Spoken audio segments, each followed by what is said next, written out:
बिस्मिल्लाहिर्रहमानिर्रहीम। अस्सलाम वालेकुम स्टूडेंट्स, कैसे हैं आप सब? उम्मीद करती हूँ आप सब बिल्कुल खैरियत से होंगे। स्टूडेंट्स, आज 12th केमिस्ट्री फेडरल बोर्ड 2023 का फ़र्स्ट एनुअल पेपर था और अल्हम्दुलिल्लाह जैसा बताया था वैसा ही पेपर आया और माशाल्लाह स्टूडेंट्स का बहुत बहुत अच्छा फ़ीडबैक मिल रहा है। बहुत से स्टूडेंट्स जो है वो कमेंट्स करके बता रहे हैं कि जैसा आपने बताया था वैसी ही तैयारी की और अल्हम्दुलिल्लाह वैसा ही पेपर आया। तो स्टूडेंट्स, ऑलरेडी जो है वो मैं एक वीडियो अपलोड कर चुकी हूँ जो लोकल एरिया का ऑब्जेक्टिव था उसकी की अपलोड कर दी गई है। ठीक है, आप उसको देख सकते हैं। और ये जो हार्ड एरिया की ऑब्जेक्टिव की है ये मैं अपलोड कर रही हूँ। जो स्टूडेंट्स ने मुझे सेंड किए थे ऑब्जेक्टिव्स हार्ड एरिया के, उसमें 3 MCQs जो है वो रॉन्ग मार्क हुए थे, ऑब्जेक्टिव नंबर 9, 11 और 14। तो स्टूडेंट्स, आप इसको यहाँ से करेक्टली जो है वो मैच कर लें और कमेंट में ज़रूर बताएं कि आपके ऑब्जेक्टिव में कितने मार्क्स हैं। तो स्टूडेंट स्टार्ट करते हैं। सबसे पहला क्वेश्चन है हमारे पास कि कार्बोक्सिलिक एसिड्स जो हैं वो मेटल के साथ रिएक्ट करके सॉल्ट बनाएंगे और साथ जो है वो कौन सा बाय प्रोडक्ट बनेगा। ठीक है, तो यहाँ पर हमारे पास ये देखें इक्वेशन मैंने लिखी हुई है, बिल्कुल ही सिंपल था। ठीक है, कि हाइड्रोजन गैस रिलीज़ होती है। ठीक है, सेकंड क्वेश्चन है ट्राइग्लिसराइड्स अल्कलीज के साथ रिएक्ट करते हैं तो इस प्रोसेस का नाम क्या है। तो स्टूडेंट्स, ये लिपिड्स की प्रॉपर्टीज़ आपको इंतहाई इंपॉर्टेंट मार्क करवाया हुआ था।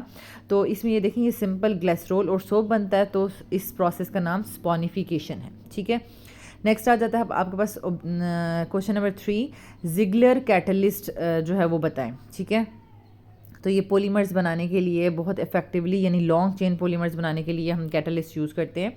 तो ये आपके पास ट्राई इथाइल एल्युमिनियम होता है। तो यहाँ पर इन्होंने जर्नल करने के लिए ना इथाइल की जगह आर लगा दिया। ठीक है, और टेट्राक्लोरो टाइटेनियम। ठीक है, तो ये करेक्ट आंसर है इसका। नेक्स्ट है क्वेश्चन नंबर 4, ऑक्सीडाइजिंग स्मोग की जो है वो बता दें कंपोजिशन। तो उसमें देखें यहाँ पर हमारे पास ओजोन होता है, बाकी नाइट्रिक एसिड वगैरह भी होता है, लेकिन ऑप्शंस में देखें आपके पास ओजोन जो है वो प्रेजेंट था जो कि ऑक्सीडाइजिंग स्मोक का मेन पार्ट होता है। नेक्स्ट है क्वेश्चन नंबर 5, यहाँ पर आप देख सकते हैं कि बॉन्ड वाइब्रेशन के लिए इलेक्ट्रोमैग्नेटिक स्पेक्ट्रम का कौन सा रीजन जो है एनर्जी जो है वो प्रोवाइड करता है। तो यहाँ पर हमारे पास IR रेडिएशंस हैं। ठीक है, जैसे आपको पता है कि इलेक्ट्रॉनिक ट्रांजिशंस होती हैं UV रेडिएशन से, इसी तरीके से जब हम IR रेडिएशंस फॉल करवाएंगे तो ट्रांजिशंस नहीं होंगी इलेक्ट्रॉन की, इलेक्ट्रॉन जंप नहीं करेंगे बल्कि बॉन्ड सिर्फ वाइब्रेट करते हैं। ठीक है, नेक्स्ट आपके पास आ जाता है क्वेश्चन नंबर 6, यानी IR रीजन में जो कार्बनिल है, ठीक है, उसकी पीक मेनली कहाँ पर आती है। तो ये आपकी बुक में एग्जाम्पल भी मेनली आपको समझाई हुई थी, तो वो 1720 पे कार्बनिल की मेन पीक आती है। ठीक है, ये आपको याद करना था, सारा टेबल नहीं याद करना था, लेकिन ये है कि मेन 1-2 पीक्स जो एग्जाम्पल में होती हैं वो आपको याद करनी होती हैं। नेक्स्ट है question number 7, most reactive aldehyde towards nucleophile. सबसे पहले आप देख लें कि एल्डिहाइड का जो स्ट्रक्चर है, अगर उसका हम कार्बनिल को जो है वो पाई बॉन्ड उसका ब्रेक करें तो आपके पास कार्बन के ऊपर पार्शियल पॉजिटिव और ऑक्सीजन के ऊपर पार्शियल नेगेटिव आ जाएगा। ठीक है, अब कार्बन इलेक्ट्रॉन डेफिशिएंट बन गया है और उसके ऊपर न्यूक्लियोफाइल जो है यानी न्यूक्लियस लविंग स्पीशीज जो है वो आकर अटैक करेगी। अब ये रिएक्शन जितना मतलब कार्बन पॉजिटिव फील करेगा, जितना ज़्यादा इलेक्ट्रॉन डेफिशिएंट फील करेगा, उतना ही जो न्यूक्लियोफाइल जो है वो आके जल्दी से और फास्टली अटैक करेगा। अब कार्बन को बहुत ज़्यादा पॉजिटिव बनाने वाली चीज़ कौन होगी, उसके नेबरिंग में कौन से ग्रुप्स लगे हुए हैं। अगर तो अल्काइल डोनेटिंग चेन्स लगी हुई हैं, ठीक है, अल्काइल डोनेटिंग चेन्स लगी हुई हैं, तो वो जो है वो इलेक्ट्रॉन डेफिशिएंसी उसकी इतनी नहीं फील होगी उसको। ठीक है, लेकिन अगर जैसे फॉर्मल्डिहाइड में हाइड्रोजन लगा हुआ है, ठीक है, तो यहाँ पर ये बहुत ज़्यादा इलेक्ट्रॉन डेफिशिएंट फील कर रहा है क्योंकि हाइड्रोजन इलेक्ट्रॉन इसको डोनेट नहीं कर रहा। लेकिन अगर कोई भी अल्काइल ग्रुप लगा होता और यानी मिथाइल या इथाइल या कोई भी, तो वो इसको इलेक्ट्रॉन डोनेट करके इसकी पॉजिटिव जो नेचर है उसको कम कर देते। ठीक है, तो रिएक्शन जो है वो उतना फास्ट नहीं होना था। तो यहाँ से इस क्वेश्चन को समझ लें कि मोस्ट रिएक्टिव एल्डिहाइड में से कौन सा एल्डिहाइड है वो बहुत ज़्यादा रिएक्टिव होगा टुवर्ड्स न्यूक्लियोफाइल। तो अब हमने यहाँ से क्या फाइंड आउट किया, फॉर्म एल्डिहाइड जो है वो बहुत ज़्यादा फास्ट रिएक्शन देता है विद न्यूक्लियोफाइल। नेक्स्ट है हमारे पास question number 8, highest ionization energy. ठीक है, ये लोकल एरिया वाले में भी पूछा हुआ था। ठीक है, और यहाँ पर भी, लेकिन उसमें डिफरेंट एलिमेंट्स थे, यहाँ पे डिफरेंट एलिमेंट्स हैं। लोकल एरिया में देखें हमारे पास पूछे हुए थे बोरॉन, कार्बन, नाइट्रोजन और ऑक्सीजन, ठीक है। यहाँ पे aluminium, silicon, phosphorus and sulphur. तो वहाँ पे भी मैंने आपको बताया कि जैसे जैसे हम लेफ़्ट टू राइट मूव करते हैं तो हमें ऐसा लगता है कि size of the atom small हो रहा है, इसलिए इलेक्ट्रॉन निकालने के लिए ज़्यादा एनर्जी चाहिए। तो हाईएस्ट आयनाइजेशन एनर्जी हमें लग रहा होगा कि सल्फ़र की होनी चाहिए, लेकिन वो फास्फोरस की होती है। अगेन किस वजह से?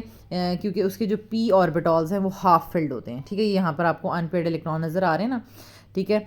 तो यहाँ पर पी यानी stable half filled P orbital मतलब स्टेबल इलेक्ट्रॉनिक कन्फिग्रेशन है, इसलिए इसकी आयनाइजेशन एनर्जी जो है वो ज़्यादा होती है।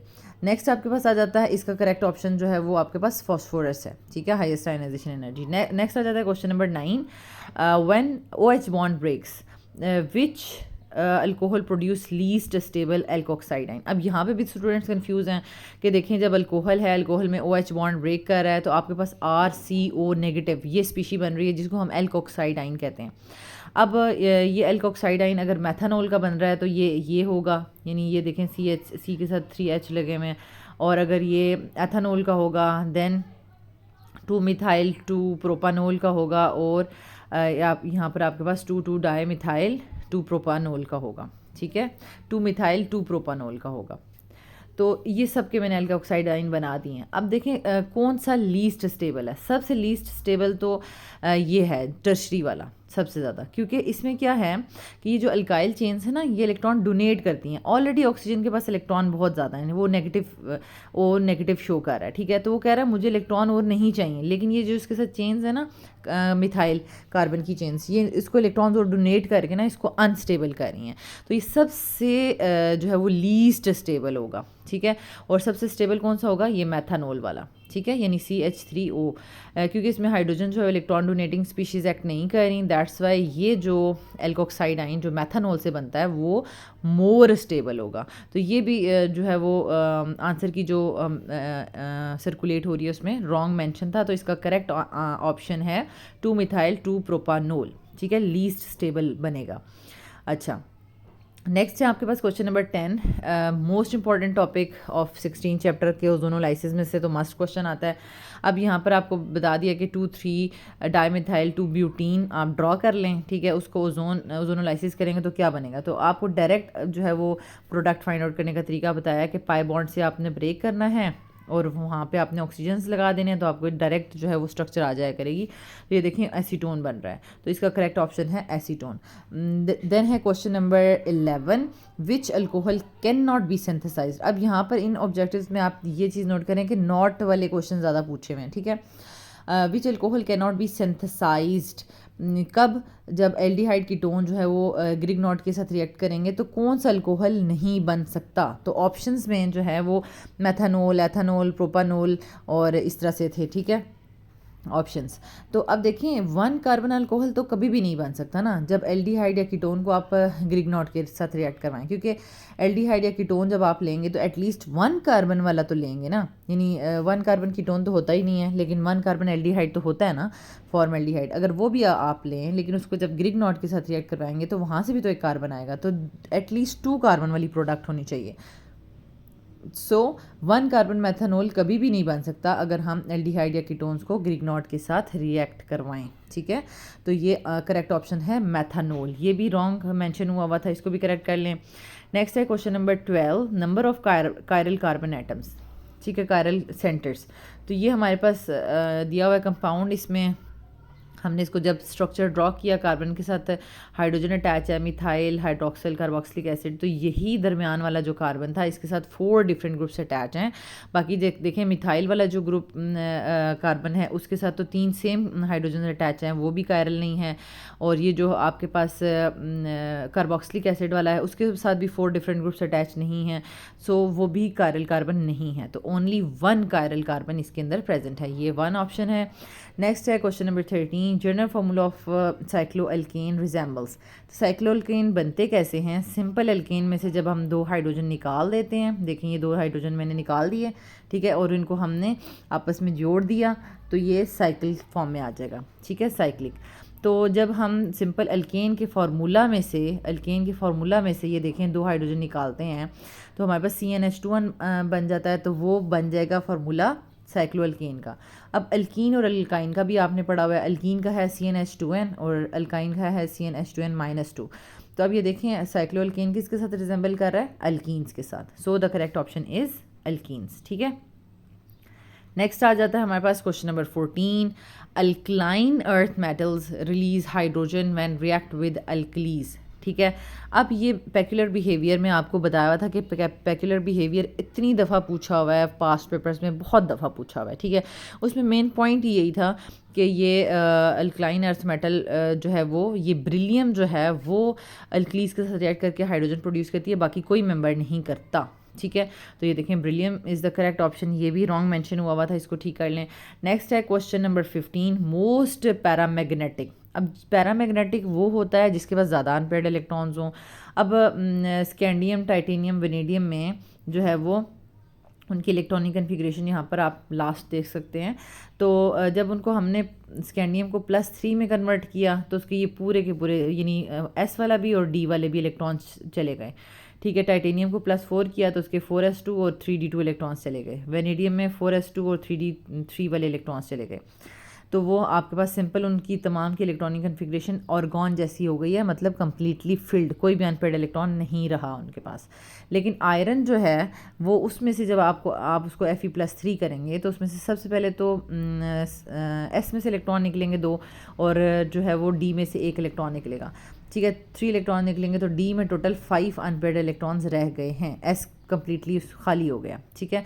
तो 5 अनपेयर्ड इलेक्ट्रॉन्स की वजह से ये आयरन मोस्ट पैरामैग्नेटिक बिहेव करेगा, ओके।